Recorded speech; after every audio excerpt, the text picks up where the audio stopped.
Welcome to the town of Lakeview. We are your Thanes, and this is our podcast, Aldercross.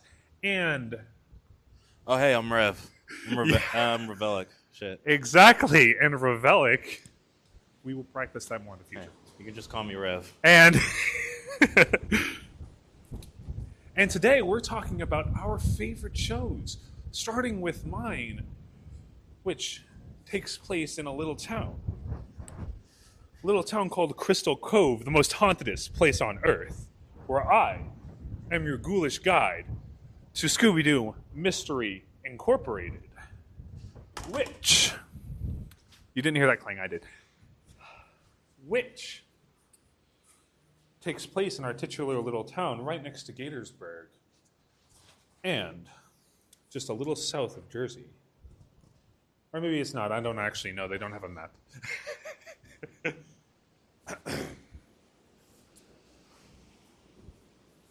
The show is by far the best I have ever seen because it mixes mystery, action, adventure, thrills, chills, and a whole slew of Scooby-Doo villains.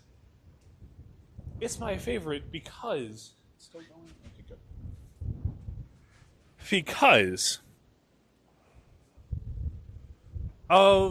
Because personally I think it's the best incarnation of the Scooby Gang of Mystery Incorporated.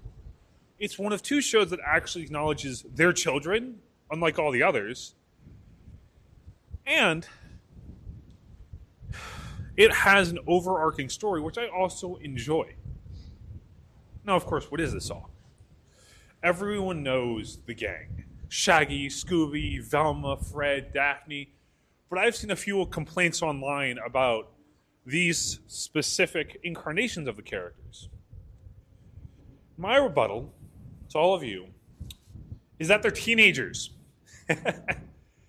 They start the show out saying this is the last few months of high school. This is the second show that actually acknowledges their age. The only other one being a pup named Scooby-Doo, which is where they're 10.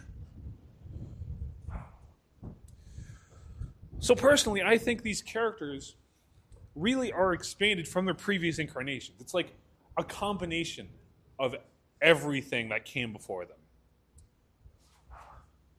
Shaggy's hunger and fear, but also willingness to save his friends, especially Scooby. Velma's smarts, cleverness, and maybe a little snootiness. Daphne's very rich personality, which is definitely a parody in a pup named Scooby-Doo. But the problems that I've heard online, being the dark corner of the internet, aka Reddit, oh no, oh me oh my, is that Velma... Now this is in defense of the gang. Velma, Shaggy, Scooby, Fred, and Daphne. Of course. Everyone knows these characters. Everyone loves these characters. And I saw on Reddit that some people really didn't like these incarnations. They said Velma was too commanding, and Daphne was too boy crazy, and Fred had a trap fetish, and everything along those lines. In defense of this, in the very beginning of the show, they flat out say they have a few months left until high school. This is the second show up to that point that acknowledges their age at all. The first one being a pup named Scooby-Doo that came out in like the late 80s, I think. So for those complaining, I really like the flaws actually. Because starting with, I don't know, Velma, let's say. They say she was too commanding to Shaggy while they were dating in the beginning of season 1. And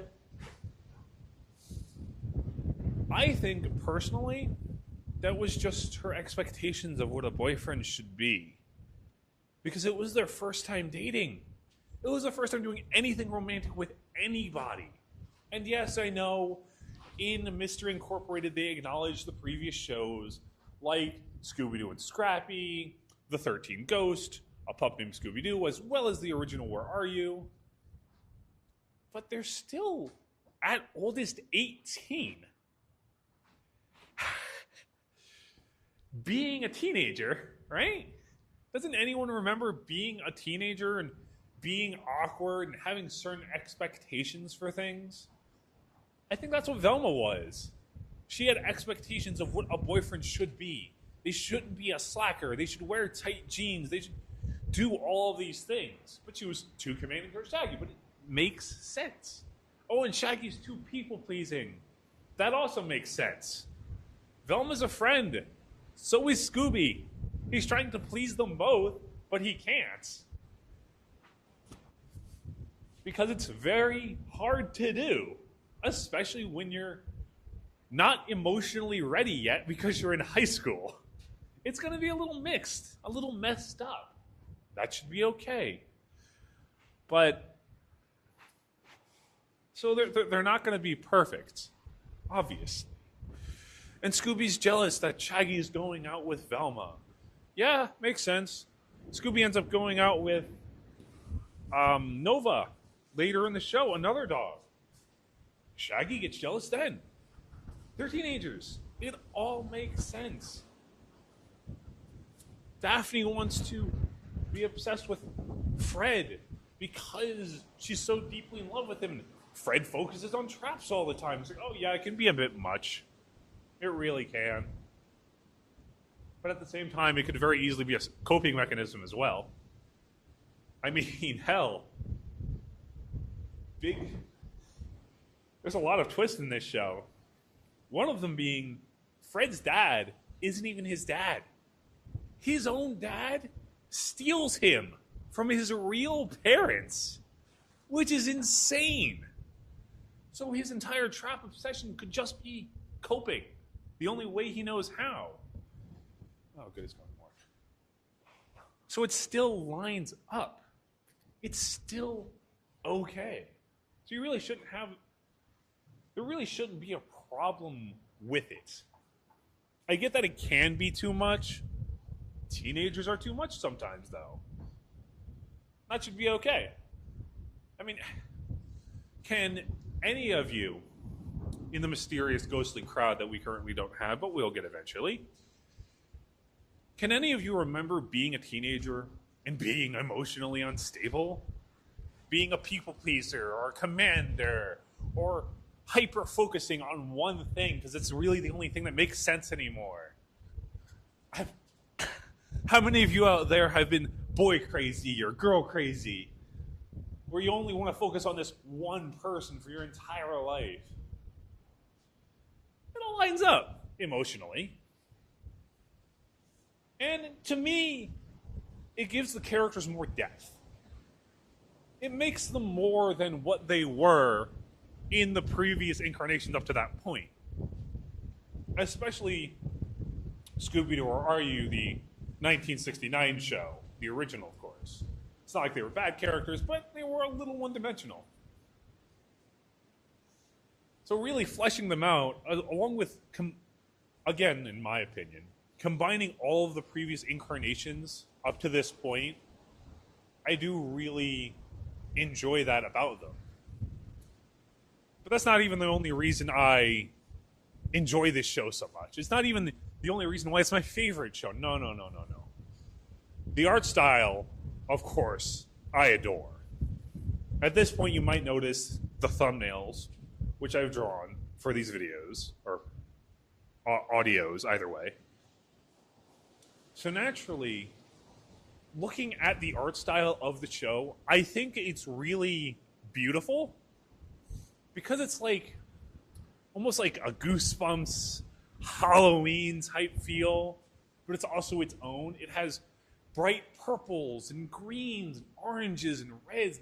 You can really take any frame from that show and it can really give you a fall or Halloween type feel, which is beautiful, especially when it gets a little trippier later down the line, naturally.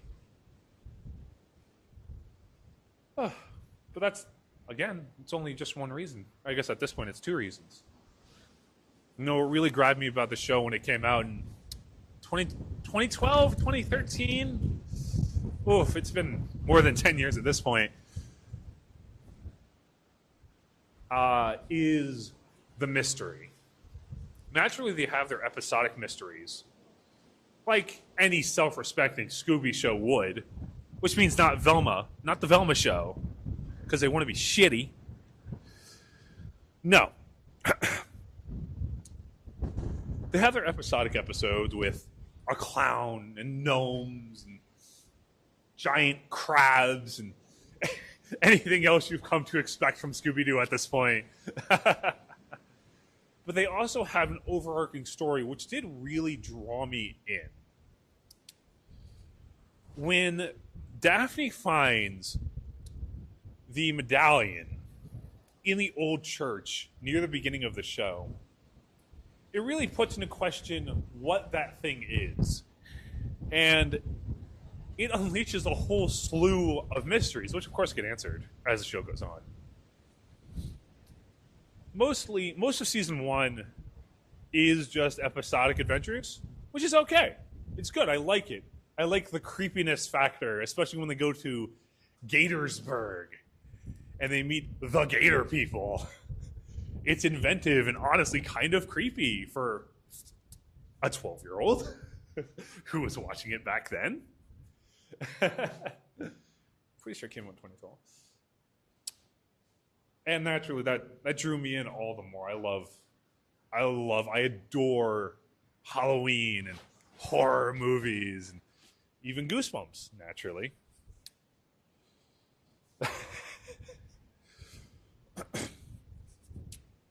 And when Daphne finds this pendant, it unleashes a whole slew of something new for Scooby-Doo, which is for the first time in Scooby-Doo history, they have an overarching story. And what really got me liking this show was the very end of season 1. See, as I've said, Fred's dad wasn't his real dad. You find that out at the very end of season 1 with the Freak of Crystal Cove, my favorite monster in that entire series of Mystery Incorporated. Because his design is so simple but unnerving, a little creepy. He rhymes, which is definitely unique. That doesn't really happen too often with even the Scooby-Doo universe in and of itself. Sure, there's a few sing-songs and all that. The Hex Girls, the Singing Vampires, whole slew of movies. But rhyming is still rare when it comes to Scooby-Doo. But even the Freak's rhymes were still chilling, which of course made me love him so much more. And when it gets revealed who it is, which, by the way, it is Fred's adopted dad, it threw me for an absolute loop. You're going 26 episodes with this guy. A constant reminder, he's one of the side characters in the show. And you see him all the time, all for him to be one of the monsters. The part of you really can't believe it. Because he does this. He says it's for the town's attractions, to get people to come to the town, because after all, it is the most hauntedest place on Earth. But you can also sense that, in a way, he wants to protect Fred from the dangers of these creatures. Because they do get a little insane. Especially when there's World War II Nazi robots that show up in season 2. They don't say they're Nazi bots, but they are. They definitely are. The armor is definitely based on on them. Ugh. Whew. But it was genuinely surprising. And that kickstarts season 2 with the capture of the Freak. Because you find out in season 2, there's more than just Mr. E, the man who has helped them out throughout this point. There's Angel Dynamite, who isn't in fact Angel Dynamite at all, but instead Cassidy Williams of the old Mystery Incorporated. And that was exciting when I learned about that. There's an old Mystery Inc. that they named themselves after, and the old Mystery Inc. is insane. Absolutely insane. In naturally creepy ways. Like the main enemy, Professor Pericles, which is odd, but also pretty kind of funny, actually. Imagine Hannibal Lecter, right? From Silence with the Lambs. You take that personality and you stick it in a parrot, and that's your main villain for the show. That sounds kind of crazy, doesn't it? Not for Scooby-Doo, though, of course. Which is yet another reason why I love it. You can just say a purple parrot with the attitude of Hannibal the goddamn cannibal from one of the most popular thrillers out there is just the main villain for Scooby-Doo. Because as it turns out, the old Mystery Inc. was on the lookout for an ancient Spanish artifact called the planispheric disc, which leads to some even older cursed treasure. The assemblage of the planispheric disc takes up most of season 2. And them constantly stealing it from each other, from the old Mystery Inc. to the new Mystery Inc. and back again, many times over, is inventive and fun as they gather all the pieces. It's really a race against the clock as the planets start to align to unleash a mysterious sarcophagus made of crystal, which is what Crystal Cove is named after, of course. Oh my god. And this sarcophagus is supposed to house the oldest of the evils. Older than time itself. So old, in fact, that it came from a different dimension into this world for the sole purpose of destroying it and restarting it. Which makes for the most dangerous Scooby villain in all of its history. More than the witch's ghost, which wanted to curse the entire world. More than Cyber Chase, which wanted to infect all of the computers. More than even the real aliens, the several times that happened. Or actual Dracula, the several times that happened as well. This sarcophagus houses Nibiru, which is just a spine-chilling name in my opinion. And Nibiru, see, he was supposed to be taken out years ago in the Mesopotamian era by 4 humans and their mascot, a cheetah. Sound familiar to the current Mystery Incorporated? Consisting of 4 humans and an animal, as well as the old Mystery Incorporated? also consisting of 4 humans and an animal. Well, you see, as the planispheric disk is being put together, you find out more and more that this has happened before, many times in fact, where there was always, in every single time period, a mystery-solving gang, one of monks, one of bandits, but one that always existed, because they were all crafted by the ancient evil himself, Nibiru. He handpicked each of them to put them in a group so they could solve mysteries for his freedom. Because they always have to solve the mystery of the planispheric disk, which got separated years ago by the Spaniards, who got corrupted by the power of the crystal sarcophagus.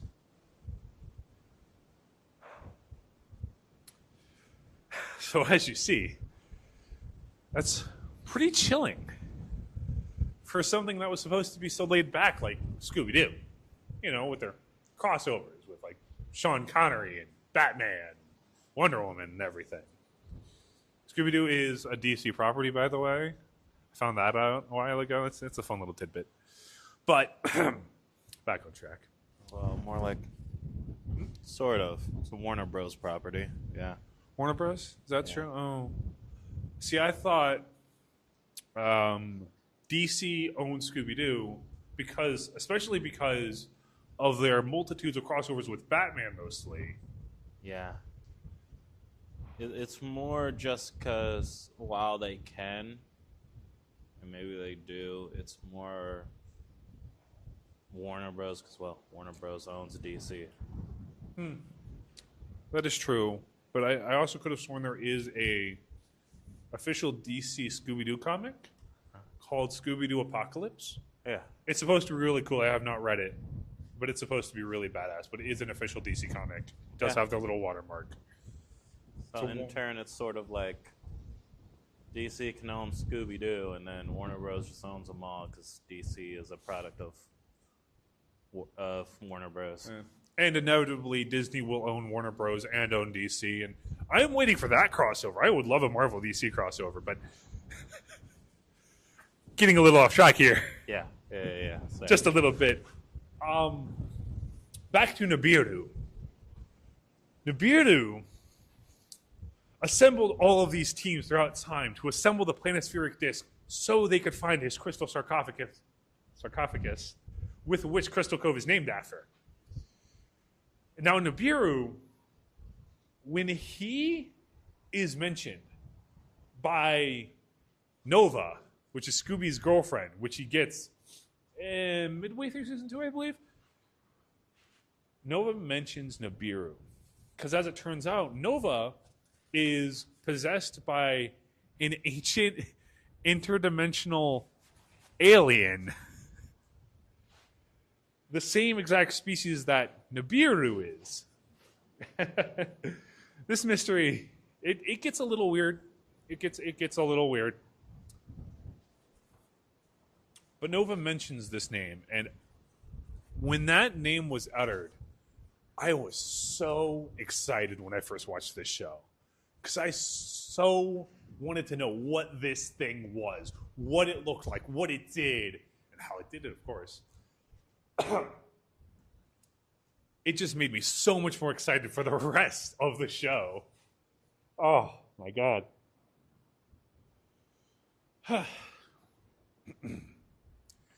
And as this disc is being put together, you get to find out more about the old Mystery Inc. as well. Mr. E, who apparently was Ricky, who was more like the Shaggy of the old gang. Angel Dynamite, a.k.a. Cassidy Williams, who was like, I suppose the Velma of the gang. Then there was Brad, who is Fred's real father, as well as his mother, who I currently forget the name of at the moment. I suppose she would be the Daphne of the gang. And then Professor Pericles, who is the Scooby-Doo of the old Mystery Incorporated. And I keep saying and, I'm realizing it now. Oh boy. as they adventure, the old Mystery Incorporated gets more and more warped to the point where two of them, Brad and Judy, that's the name, actually dress up. They become a version of Fred and Daphne to impersonate them. They are impersonating their own child so they could get this piece of the disc, which flabbergasted me. Like, really? You're that crazy to get this thing that you impersonate and try to fool your own child? Holy shit. It really was one of those holy shit moments.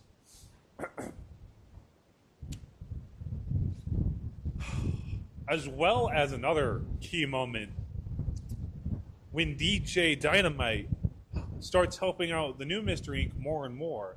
She gets found out by Mr. E.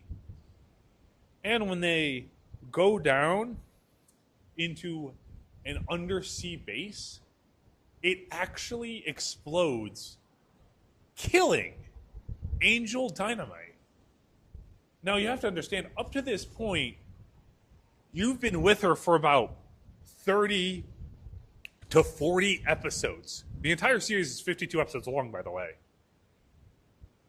And her dying, I couldn't believe it. I literally couldn't believe it. That Scooby-Doo would really kill a character, especially a good character. But that's just the tone of the show. That's what makes it so good. This is why it's better than the Velma show. Because Velma just had to be like, oh, well, we're going to be darker and we're going to be more realistic. And we won't have the dog in it because the dog's in the way. And it's like, you're just pretending to be Mystery Inc. And that's all I could think of when that Velma show came out. It's like, okay, so you're just trying to impersonate Mystery Incorporated, but you're worse because of Norville. Yeah, it's pretty bad. It's yeah. a pretty bad show. Cockaboy Norville and Small Dick White Boy Fred. God, fucking Velma. I have to get my hate out just a little bit while I talk about this masterpiece of Mystery Incorporated when it comes to Scooby-Doo. Yeah. Oh, yeah. Velma. God. It pretended like it was doing something so new. It's like, no, it's not. It's not because we have Mystery Incorporated for that. Mystery Incorporated is good. It's good. And it has the dog. Because the talking dog made it better because it's goddamn Scooby-Doo. Mystery Incorporated. But back on track, naturally. All of these moments in Mystery Incorporated really did make the show for me. And I couldn't wait for the appearance of Nibiru. They built him up for 50 episodes. That is so long, especially when it's coming out weekly back in 2012 or 2013, I believe. I haven't really checked. I don't remember exactly when the show came out. So I was so impatient. Then when this thing finally appears, it was so disappointing to see him, actually. Don't get me wrong, I love the show. I love the characters, the artwork. I love everything about it. But when this guy finally showed up, I mean, how can I describe him? For any of you that have seen Fern Gully, imagine the character that Tim Curry played. It was literally a black cloud. That's what it was in Fern Gully. And Nibiru was like a lesser version of that black cloud. It was black lines with eyes and a mouth. It was so disappointing seeing this thing. I'm like, oh man, I can't wait. He's gonna look like a human version of the sarcophagus, or he's gonna look like all the creatures put together. He's gonna look like Pennywise, even, who becomes nightmares. I mean, come on, there are so many possibilities. And yet he's like, yeah, Scooby farted in the '60s show, and that's what Nibiru looks like now. It's like, wow, cool. I love how I've been waiting 50 episodes for this. And when he takes over Professor Pericles, I'm like, okay, cool. We're finally gonna get a cool form. And then, God, then you get the Kraken from Ben 10 Alien Force. For those of you that have seen that one. Now, of course, Rev has not seen Ben 10, so I cannot go into what the Kraken really is. But just for description's sake, the Kraken was this giant creature with tentacles and spikes, and it was really built up and really intimidating. But when Nibiru takes over Professor Pericles, it's like a knockoff version of the Kraken. It's like, well, what did you do? You have made, throughout the years, especially up to this point, you have made so many recognizable ghosts and goblins and robots and just monsters all around. And yet your final boss is this? It's, oh no, that parrot, it got bigger, it's black now, and it has tentacles. Ooh, oh my. I mean, I guess that might frighten some anime girls, but not really anyone watching Scooby-Doo. I mean, it's better than the 8-Man from the original show, I guess. But really? It was, his appearance was really disappointing for me. But his death, on the other hand, was really badass. Because how they get rid of him is getting this ancient spear and infusing the power of friendship, which I know doesn't sound very cool. But what they do is they pass this spear onto each other, throwing it over these crowds and crowds of demons that I would say resemble old Egyptian gods, with animalistic heads but humanoid bodies.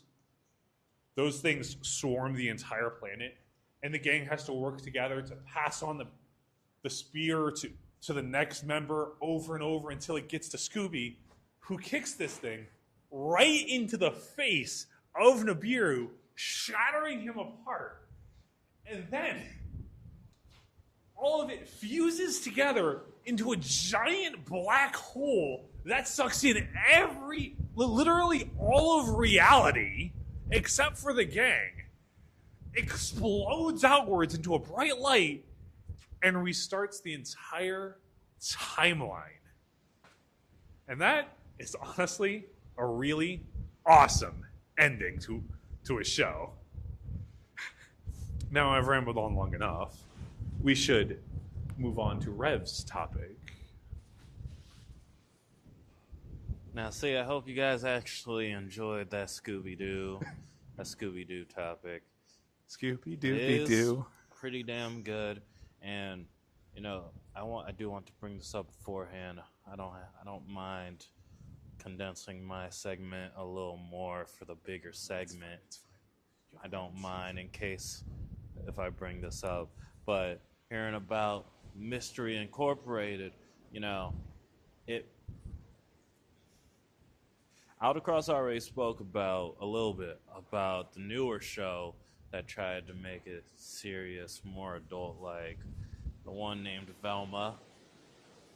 And it also kind of highlights the downsides on, Velma failing.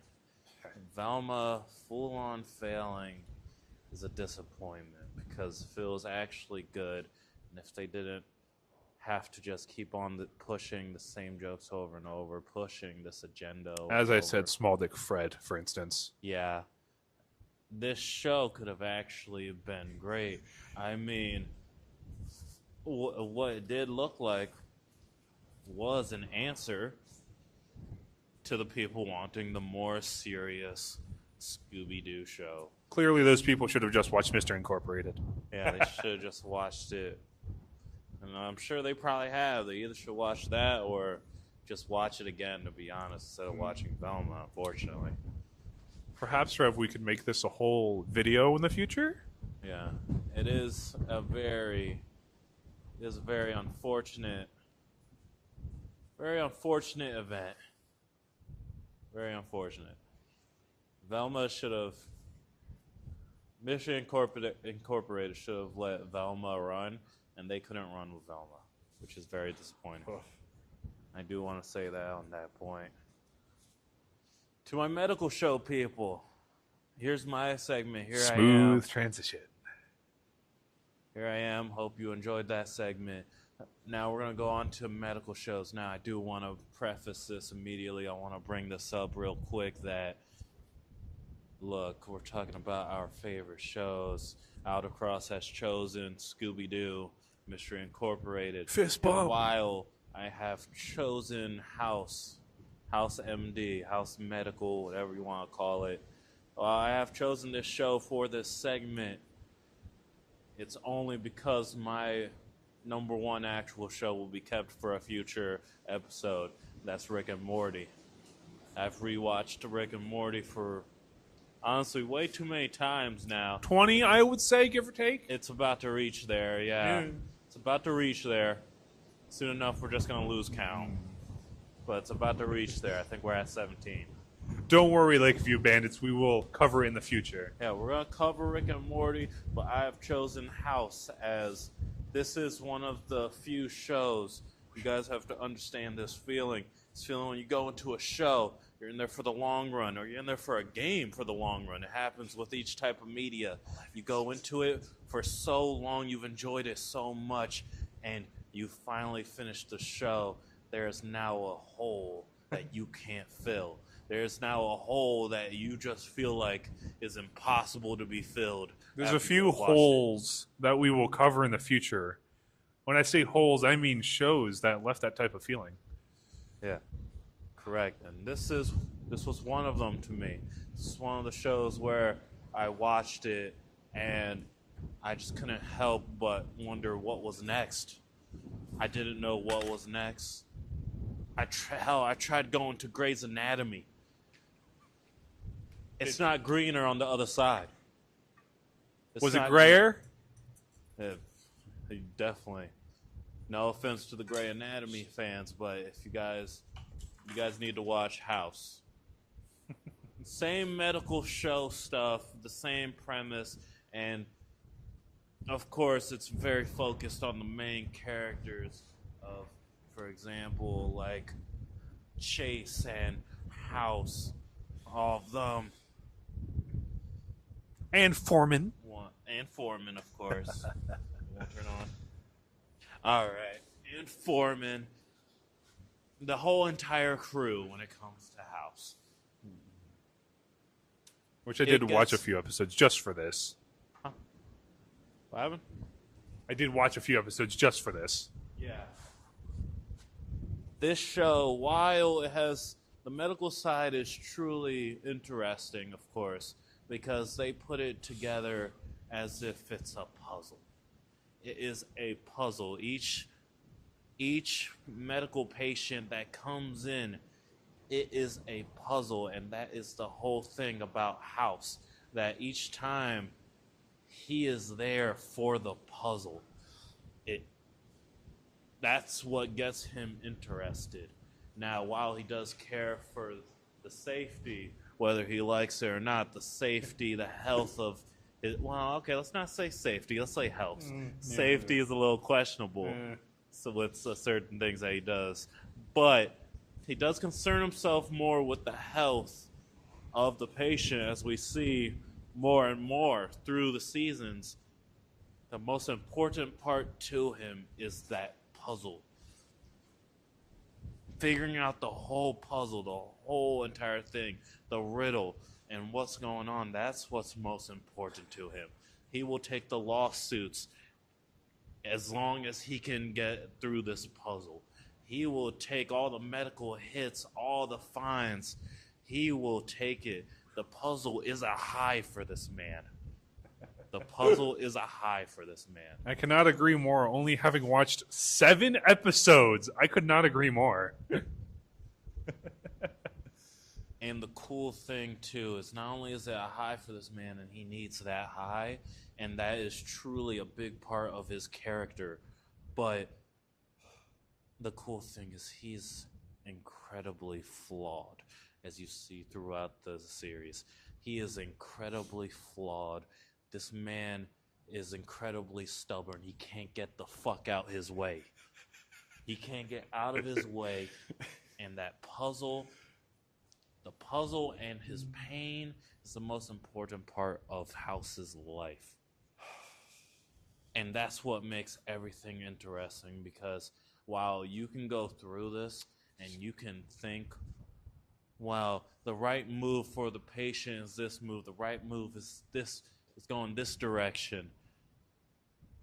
He doesn't care about the right move. He wants to solve the puzzle. He does not care. He wants to solve the puzzle and save them. And that's the important part. No worries, no worries. If you guys just heard that, the mic dropped. What the fuck just happened? It was the magnet. It was the magnet. No, something fell over here. Apologies, y'all. Well, all right, we're gonna keep on going. It was just the beheading of House. That's it. I swear. Yeah. It's just a skull. No need to panic. Everything within this series is pretty great, and figuring out the puzzle with them it always gets intense, and there's quite a few twists that they will give you, of course, because every time they think they figure out the puzzle, they've probably overlooked a few things and have gotten it wrong and have created a bigger issue to be solved. Now, sometimes, of course, the stakes on this show, there's a lot of stakes when it comes to the show, is what I mean. There's gonna be people dying. You will see people dying, and some people you may not expect, of course. I'm not gonna say any names. Maybe someone close. You don't know what to expect. The first death in the show, which I suppose is a bit of a spoiler, but I do really have to say this.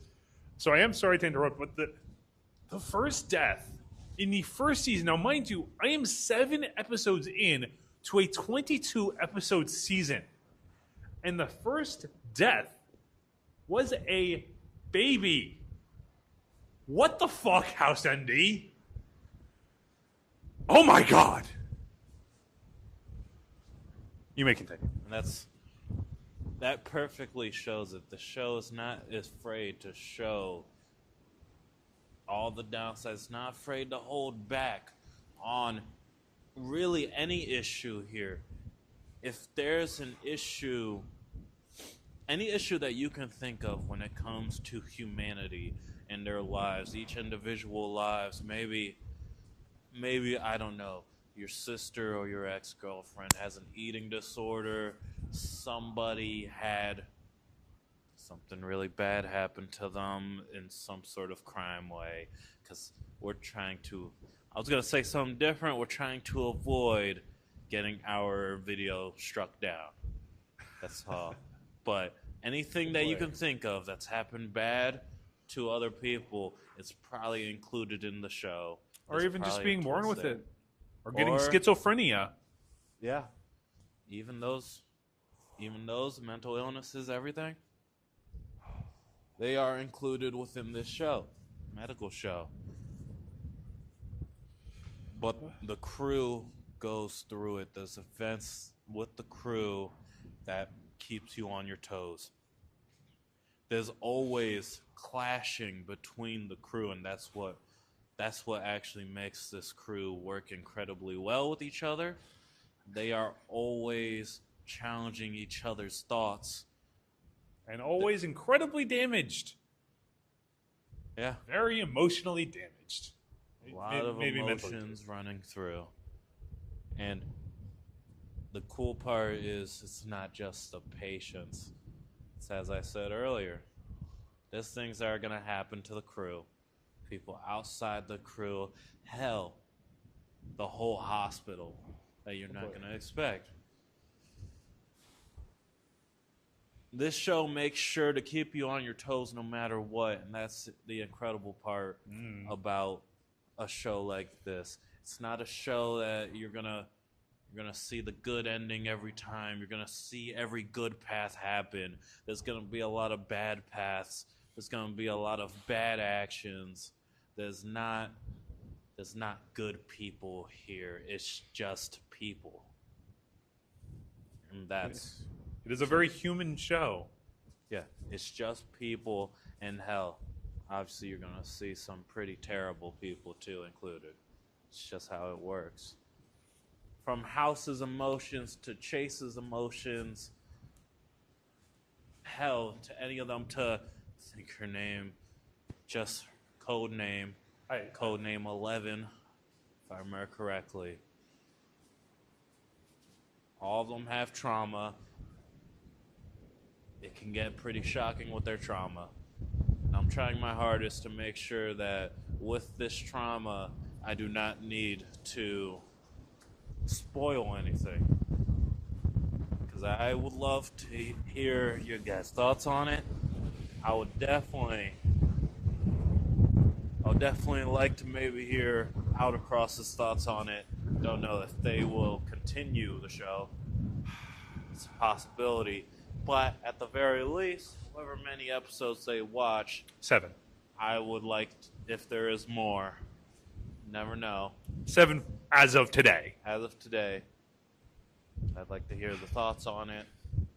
Okay. All that. Well. Rev really did explain a lot of the show. And again, 7 episodes. That's it. I didn't watch 8, 9, 10 seasons.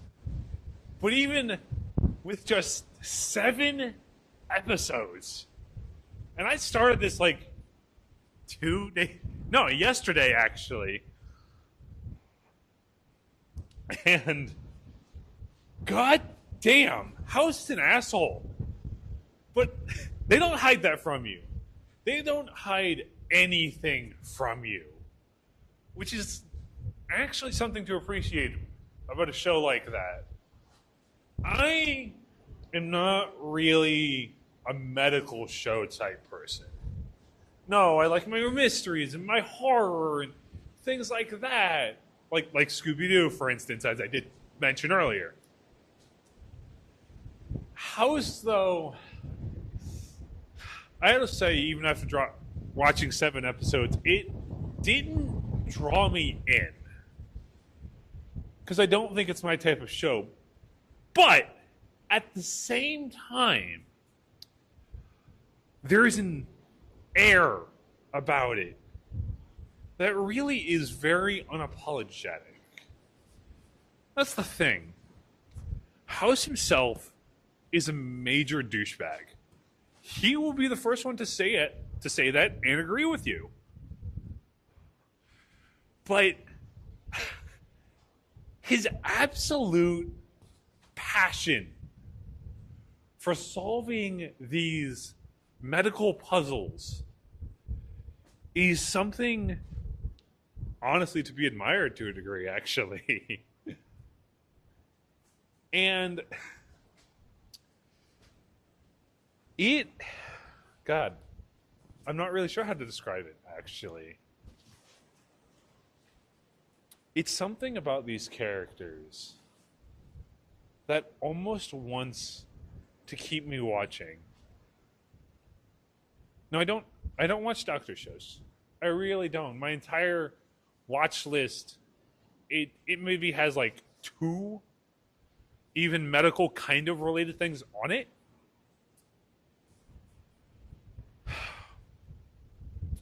But I don't even know how to describe it, honestly.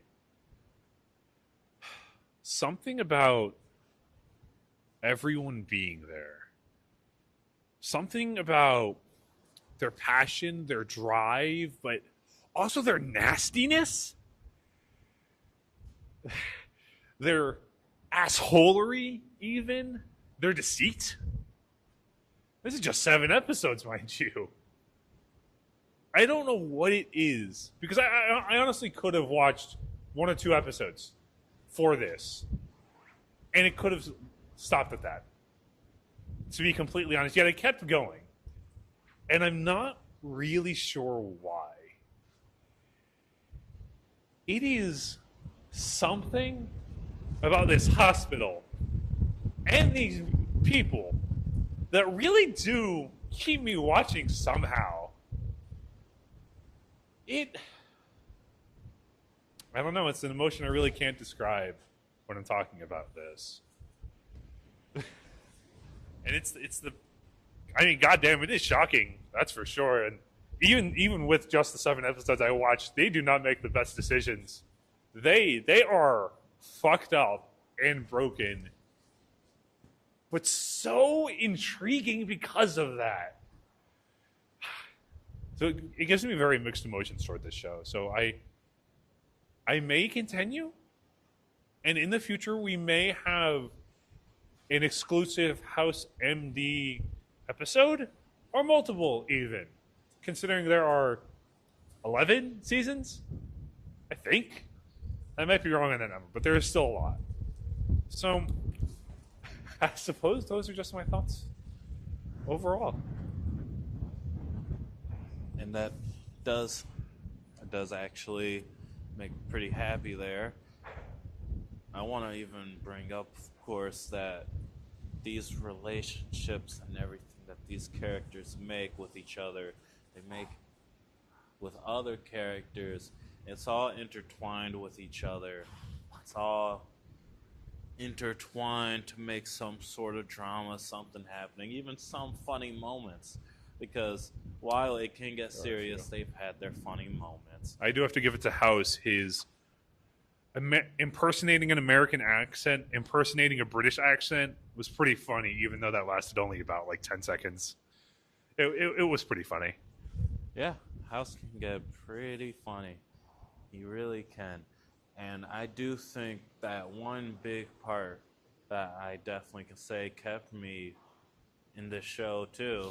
I mean, obviously, this House, he's just... everyone's favorite asshole. Yeah, he's intriguing just because he's such a big asshole who has so many problems with him. He just has so many problems.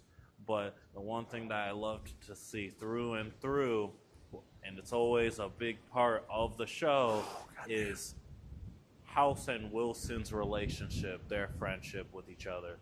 It is a very important part to them. Their friendship is very interesting, I would say. Very, you wouldn't exactly expect it, but they bounce off each other really well, and they actually really do understand each other to almost to the core. Almost to the core. Now, with that being said, of course, they definitely get their trials and tribulations to test their friendship completely. But it is an incredible plot point through there. And that's the big part. I could say the other relationships and friendships that are made, but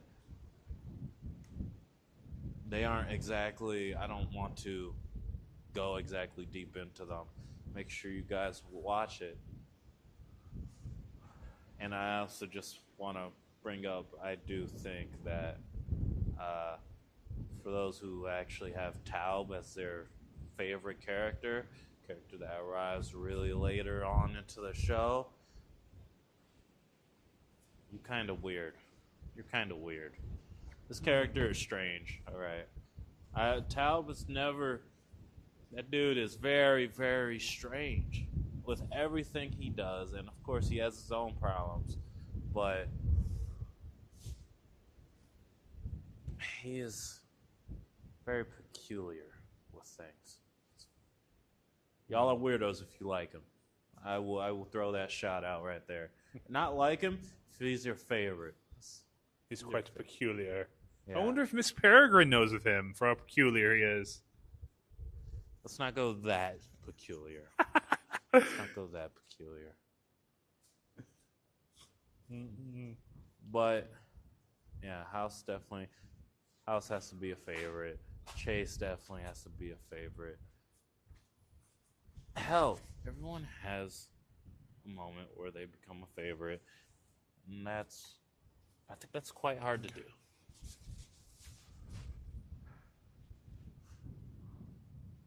I don't think I have more to say on it, really.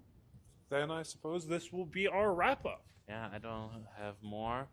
I'm avoiding spoilers for you guys and the possible watching of the show. Yeah. Now, if there isn't a special episode when it comes to us making it, both of us, Lakeview Thanes, if we don't make a special episode on House, if House ends up just being left behind, maybe I can make a video on it of my own, if enjoyed.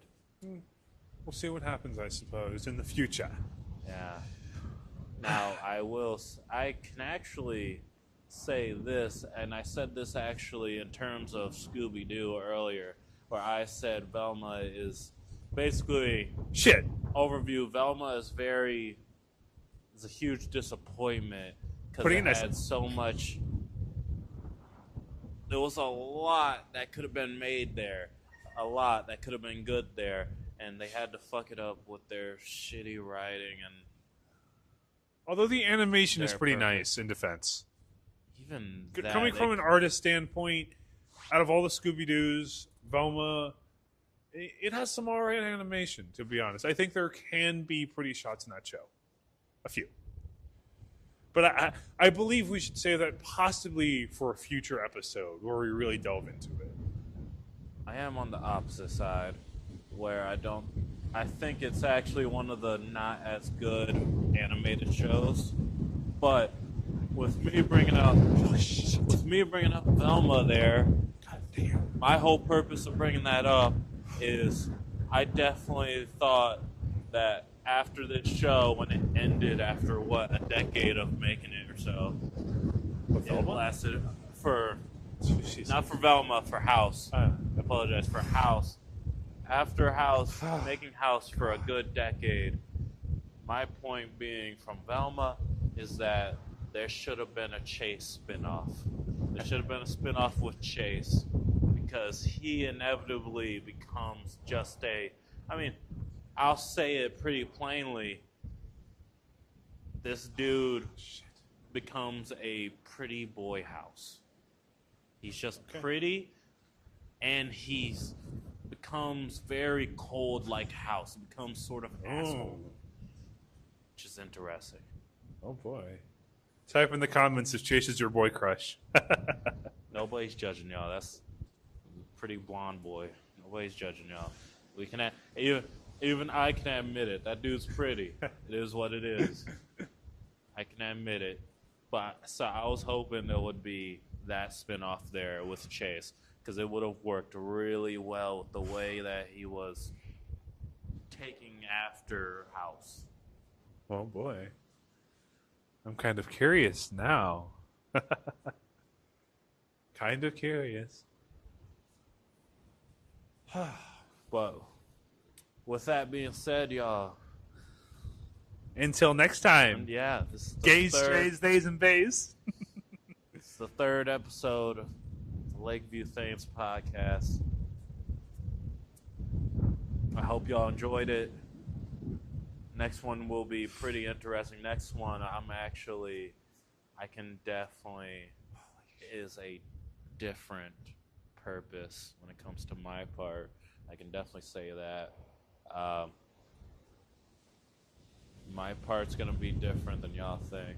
It's going to be more passionate, and I'm actually excited for the next one. Oh boy. For now, storms are brewing. But see you next time. Make sure to visit Revelic's channel on YouTube. I have an Instagram. I have the same exact name on both, naturally. Like, subscribe, join us, and together we can take over the world. And with that being said, see y'all later. Have a good one.